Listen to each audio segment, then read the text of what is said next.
Tignan nyo po. Kaya yung vlog ko po kahapon, sinasabi ko, binuksan na nga yung makina. Sana nakita na nila yung problema. Kasi nagdoble bukas lang tayo ngayon, doble gastos yung may-ari. O yan, yan yung lakas oh.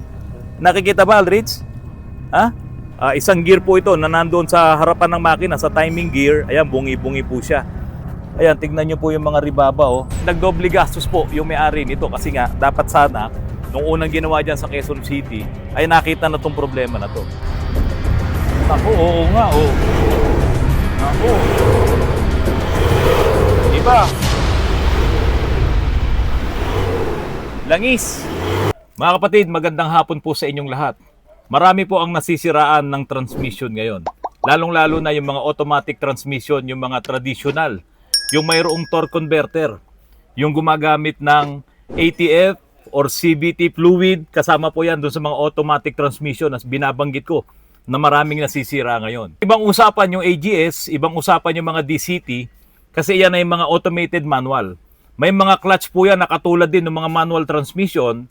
Yun nga lang, ginawang automatic yung pag-shift, pagkakambyo yung pagpapalitan nung sa DCT, yung dalawang clutch. Karamihan po ng mga sasakyan na nasisira, tulad po nung sinasabi ko, yung mga automatic transmission ay nag-overheat po talaga ang kanilang mga automatic transmission, lalong-lalo na yung mga ATF nila.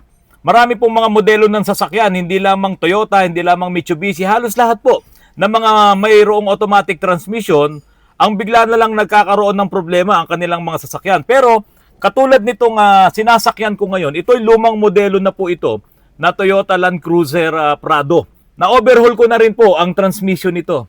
Kaya lang ibinalik sa akin ng may-ari kasi po nung ginamit po niya sa Baguio City, ay mayroon pong umilaw. Hindi naman nagloko yung transmission. Kaya lang mayroong umilaw. At yung pag-ilaw po nun, pag-appear nun dito sa dashboard, yun po ay nagpapahiwatig na pwedeng masira ang kanyang automatic transmission. Kasi mayroon pong nag-overheat. Ano po kaya yung nag-overheat na yun? Ito, pakita ko sa inyo. Lapit ka dito, Alric. Yan, may makikita po kayong ilaw na yan. Ayan. 80 oil temperature. Ito po ay lumang Toyota Prado na po ito. Automatic transmission temperature, yung init ng automatic transmission fluid. Ngayon, kapag ito ay umilaw, dapat ihinto mo muna ang iyong sasakyan, patayin mo muna ang iyong engine, pagpahingahin mo muna. Kasi nga po, kahit yan ay naka-neutral or naka-park ka, iikot pa rin po ng ikot yung torque converter, ikot pa rin ng ikot, yung transmission, yung mga linings po doon, kahit nasabihin mo nakapark ka, kailangan niyan lumamig muna. Kaya kailangan i-shut off mo muna ang iyong engine. Ang kagandahan po sa mga ganitong klase ng sasakyan, yung medyo high-end, kahit sabihin mong luma na, ay mayroong magwa-warning sa'yo na umiinit na ang iyong automatic transmission fluid para makaiwas ka ngayon sa problema. Kasi po, kapag nasunog ang automatic transmission fluid, ay hindi na siya magiging magandang lubricant. At kapag ka nasunog, idadamay din niya. Habang mainit na mainit ang iyong transmission fluid, idadamay din niya mismo ang iyong transmission, yung mga linings, yung mga O-rings, yung mga oil seal. Sisirain niya yung mga goma doon. Bakit ba nagiinit ang automatic transmission fluid? Sa sobrang bigat ng load ng torque converter natin, kaya niyang painitin ang ating automatic transmission fluid by 300 degrees Fahrenheit. Ganun po kainit. Kumukulo po talaga kung sa tubig, sobrang kulo na po yun. Hindi dapat mangyari yun. Kaya po mga kapatid, sa mga sasakyan po ninyo na walang ganito na warning, na mga warning light na 80 oil temperature, ano ang mangyari sa mga sasakyan nyo kapag ka nagiinit na pala ang inyong mga transmission fluid, hindi nyo pa alam. Kaya po iyan yung sinasabi ko sa inyo na maraming mga sasakyan ngayon ang nasisira ang kanilang mga transmission, automatic transmission, dahil nga po hindi nila namomonitor na umiinit na po pala or malapit ng kumulo ang kanilang ATF.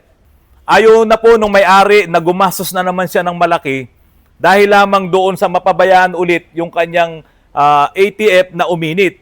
Kaya ang aking recommendation, total, ito naman ay medyo luma na ring sasakyan. Sabi ko, sir, itry natin na lagyan po ito ng additional na oil cooler. At ito nga po yung ilalagay natin na additional na oil cooler. Ayan mga kapatid. So ito po, lalagyan ngayon natin ng additional na oil cooler, ito pong Toyota Prado po na ito. Ito yung kanyang mga accessories. Ayan, diyan ka muna. Ayan. Ito po yung oil cooler. Ilalagay po ito sa harapan mismo bago doon sa radiator, bago doon sa condenser. Laki. Okay. Lagay ko muna dito.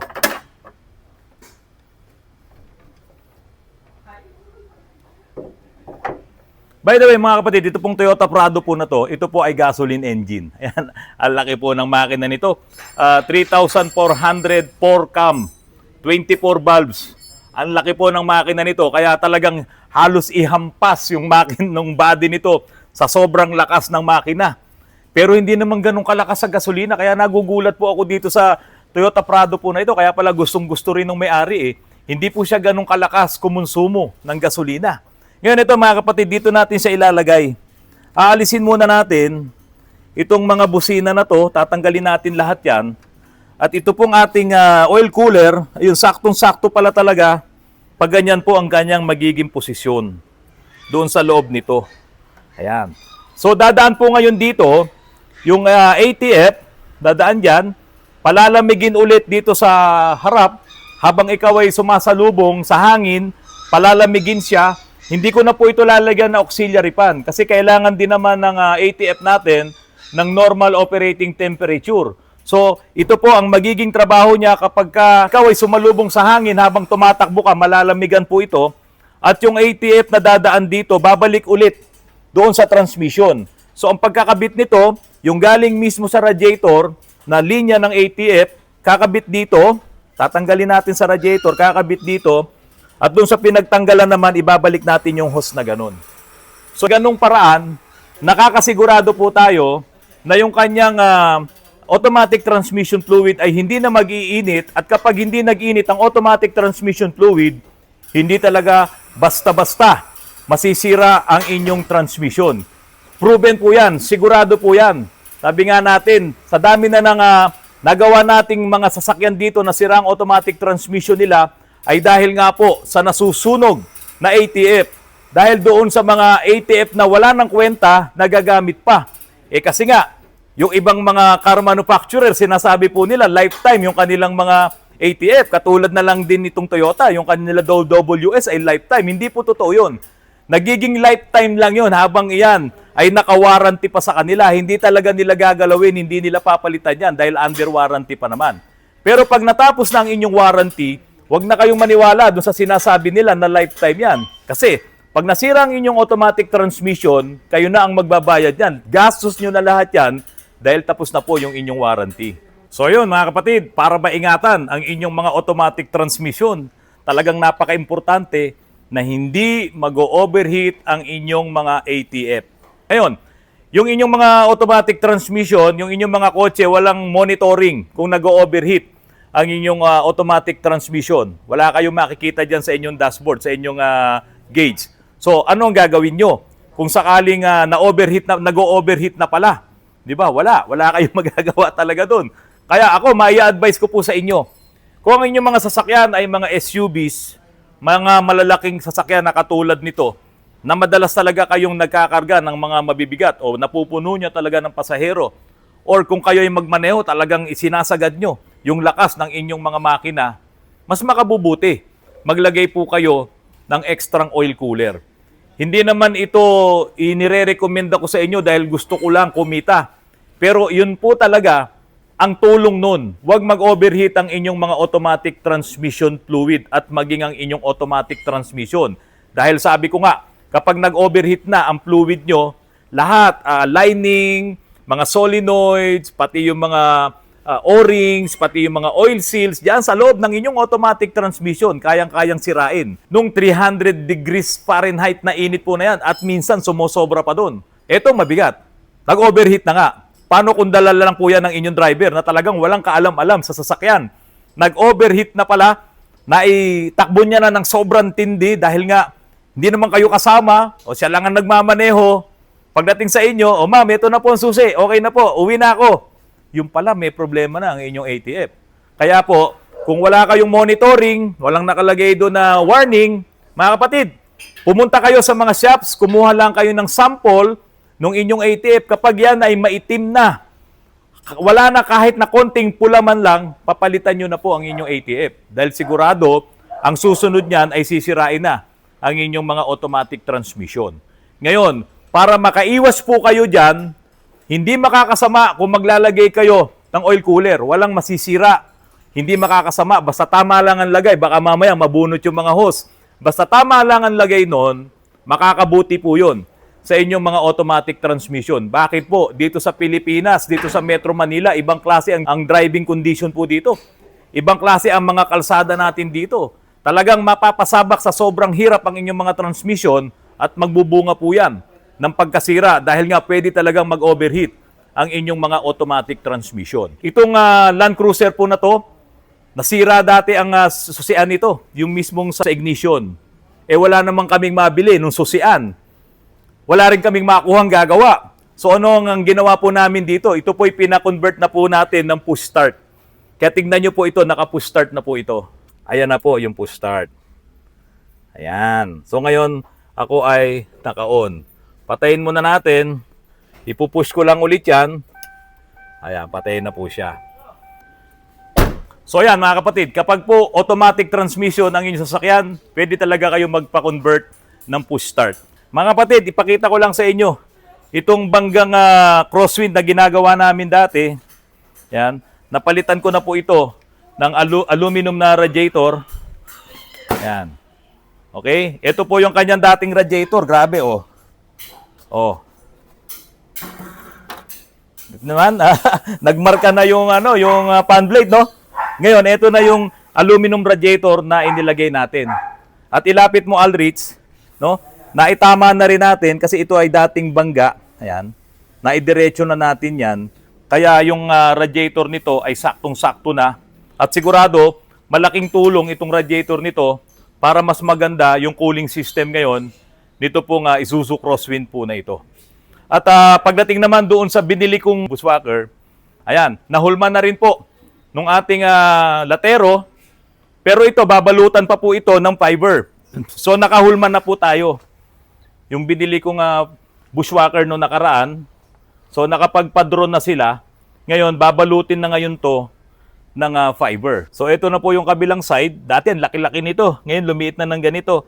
So ito po yung sinasabi ko sa inyo, napuputol-putulin yan, tapos ihinang-hinang yan para magdikit-dikit. At yun na, nakabuo na kami ngayon ng bushwhacker para po dito sa Isuzu Crosswind. Ito ay babalutin pa po namin ng fiber. Magiging matibay na po talaga itong gagawin natin. Ito yung Altera na ibinlag ko po kahapon na sobrang usok. No? Nakita nyo naman yan, yung puti-puti ang usok. Hindi nga po turbo ang may problema. Talagang general overhaul na siya kasi yung langis umaakyat na doon sa ibabaw ng piston. Ngayon may nakita pa kami, nakalas na po kasi namin ang makina nito. Pakita mo nga, iangat mo nga yung bungi-bunging gear. So ipapakita ko na lamang dito sa vlog na sa may-ari nito, ito Sir June, ito po, isang gear po ito na nandoon sa harapan ng makina, sa timing gear. Ayan, bungi-bungi po siya. Nagkabasag-basag. Kaya pala napakaingay ng makina nyo nung kayo pumunta rito, ay marami na pong na-damage yan, no? Buti na lamang at nabuksan na natin. Kung hindi, kung ito ay nagbara-bara pa, itong mga ribaba na to, halimbawa pumatong na ganyan dyan, naku, mas malaki ang sisirain. Meron po ko doon, kumalsa po doon. May kumalso pa. Yung nag-top overhaul po nito, hindi po siya nagpalit ng valve seal. At yung mga kinalas po namin, nung kinalas yung cylinder head nito, naku, hindi mo kailangan kahit bata kayang pihitin yung mga tornilyo. Saka ito po yung yung mga piston nitong Altera po na to. Sige nga, itulak-tulak mo nga kung gaano kalaki. Ayan, tignan nyo po. Napakalaki na po ng clearance. Kaya yung vlog ko po kahapon, sinasabi ko, binuksan na nga yung makina. Sana nakita na nila yung problema. Kasi nagdoble bukas lang tayo ngayon, doble gastos yung may-ari. Dapat sana nung binuksan nila, general overhaul na talaga. Sige nga, ulitin mo nga ulit. Ayan, ang lakas po. Hindi po ordinaryong clearance yan. Sira po talaga yan. Dito, tulak-tulak mo pa rin to. Yan, yan yung lakas. Nakikita ba, Alrich? Ha? Ayun, kitang-kita yung clearance dito. Oh. Oh. Laki, itong pinakamalaki. Matigas. So yun mga kapatid, nagdoble gastos po yung may-ari nito kasi nga dapat sana nung unang ginawa dyan sa Quezon City ay nakita na tong problema na to. Kaya kami po, yung isang Hyundai na ginagawa doon, nung dapat iyon ay cylinder head lang, top overhaul lang kami. Kaya lang nung naibaba na yung cylinder head, nakita namin ang lakas din ng galaw ng mga piston, kaya napapunta na po kami sa general overhaul. Kasi kung hindi mo naman gagawin yun, ito po kung hindi mo gagawin na yung Hyundai na nandun, yung Santa Fe, na hindi siya general overhaul, ano mangyayari? Ito, yung nangyari po dito. No? Nag-top overhaul lang, sira na pala yung mga piston ring, malaki na yung clearance, ibinalik pa ulit yung cylinder head. Ito, nangyari. Hindi rin tumino. Puro langis din yung inilalabas sa tambucho. At posibleng ganun din ang mangyayari sa Hyundai Santa Fe, kung iyon po ay babalik ko lang ulit yung cylinder head pagkatapos naming ipa-replace. Kaya talagang ang langis ay umaakyat na po sa ibabaw. Pero nandyan na yan, wala na tayong magagawa. Bubuuin na lamang po natin ulit at ipapadala ko muna doon sa ating mga trusted na machine shop katulad po ni Transman. Isang maulang Sabado na naman po ngayon. Kaya lang yung mga tauhan natin dito masayang-masaya dahil araw ng sweldo. Maraming salamat po sa patuloy na pagtangkilik nyo po sa Autorans. Sana po hindi kayo magsawa sa panonood ng aking mga vlogs. At lahat naman po ng mga gagawin namin, pipilitin naming maging maayos. At ipapakita po namin yung mga videos kung ano ang nagiging problema ng inyong mga sasakyan. At para na rin po doon sa mga mahilig mag-DIY, makita nyo rin kung paano namin ginagawa ang pagto-troubleshoot, ang pagdadiagnose at yung mismo na pagbuo po ng mga makina at iba pang mga pyesa ng sasakyan para po sa inyo. Mga kapatid, maraming salamat po. Magandang hapon po sa inyong lahat.